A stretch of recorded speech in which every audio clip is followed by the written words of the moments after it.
안녕하세요. 오늘은 관세, 그리고 그 관세가 우리 경제에 미치는 생각보다 훨씬 큰 영향에 대해 이야기해 보려고 합니다. 바로 인플레이션을 일으키는 숨겨진 나비 효과에 대한 건데요. 함께 파헤쳐 두시죠. 자, 그럼 바로 본론으로 들어가 볼까요? 이런 질문 한번 던져 볼게요. 수입품에 관세가 붙으면 당연히 그 수입품 가격만 오르는 거 아니야? 라고 생각하기 쉽잖아요. 근데 과연 그게 전부일까요? 사실 실상은 훨씬 더 복잡하답니다.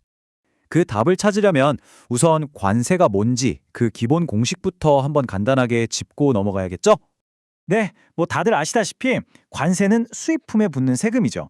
수입품 가격을 일부러 높여서 소비자들이 이왕이면 우리 국산품을 사게 만들려는 일종의 국내 산업 보호 장치라고 보시면 됩니다. 실제로 이런 공식적인 시각은 꽤 일반적이에요. 예를 들어 미국 연준의 파월 의장 같은 사람도 그랬죠. 관세는 그냥 한 번 물가에 충격을 주고 마는, 그러니까 일시적인 이벤트일 가능성이 높다고요. 하지만 만약에 이게 이야기의 전부가 아니라면요. 최근 분석들을 보면 아주 흥미로운 결과가 나오고 있습니다. 관세의 진짜 무서운 영향력은 오히려 우리 눈에 잘 보이지 않는 곳에서 시작된다는 거죠. 바로 이 간접 효과라는 녀석 때문입니다. 이게 뭐냐면 관세가 단순히 수입품 가격 하나만 딱 올리고 끝나는 게 아니라는 거예요. 그게 도미노처럼 쓰러지면서 국내 경제 전체에 2차, 3차 가격 인상이라는 파도를 일으키는 거죠. 그래서 인플레이션 압력이 우리가 생각했던 것보다 훨씬 더 크고 또 오래 갈 수 있다는 겁니다. 자, 그럼 이 간접 효과라는 게 도대체 어떻게 나타나는 걸까요? 크게 두 가지 경로가 있는데요. 바로 대체 효과 그리고 편승 효과입니다. 하나씩 한번 뜯어보겠습니다. 첫 번째는 대체 효과예요. 이건 아주 간단해요. 관세 때문에 수입품이 확 비싸졌어요. 그럼 여러분 어떻게 하시겠어요? 당연히 비슷한 국산품 중에서 좀 더 싼 걸 찾게 되겠죠? 그럼 자연스럽게 국산품 수요가 늘어나고 국내 기업들 입장에서는 이때다 싶어서 가격을 슬쩍 올릴 수 있는 기회가 생기는 겁니다. 실제로 이런 현상은 가구나 소형 가전제품처럼 원래 수입에 많이 의존하던 품목들에서 아주 뚜렷하게 나타났어요. 수입 가구 가격이 오르니까 국내 가구 가격도 덩달아 오르는 바로 그런 그림이죠. 자, 그리고 진짜 흥미로운 건 이 두 번째, 편승 효과입니다. 이건 약간 심리 게임 같은 거예요. 관세 때문에 사회 전체적으로 이제 물가 오르겠네 하는 분위기가 쫙 깔리잖아요. 그러면 사실 관세랑 별 상관없는 기업들까지도 남들 다 올리는데? 우리도 이때 슬쩍 올려야지? 하면서 가격 인상에 편승하는 현상을 말합니다. 이 그래프를 보시면 이게 딱 보입니다. 애틀랜타 연준의 연구 결과인데요. 자, 왼쪽 막대. 관세가 부과되기 전에는 기업들의 가격 인상 기획이 고작 0.07%포인트 증가에 그쳤어요. 그런데 오른쪽 막대. 관세가 부과된 후를 보세요. 무려 0.33%포인트로 껑충 뛰어오릅니다. 관세가 그냥 가격을 올려도 되는 아주 좋은 핑계, 즉 명분이 되어버린 거죠. 네, 좋습니다.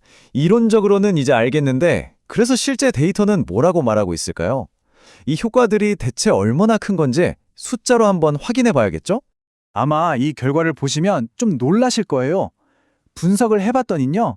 이 보이지 않는 간접 효과가 눈에 딱 보이는 직접 효과보다 오히려 더 컸다는 결과가 나왔습니다. 바로 이 숫자입니다. 관세가 수입품 가격을 직접 끌어올린 효과는 전체 물가를 1.68%포인트 올린 걸로 나타났어요. 그런데요, 대체 효과와 편승 효과, 즉 간접적인 영향은 그보다 더 큰 1.78%포인트에 달했습니다. 배보다 배꼽이 더 커진 셈이죠. 보이지 않는 충격이 사실은 더 강력했다는 뜻입니다. 이 차트를 보시면 그 변화가 정말 극명하게 드러납니다.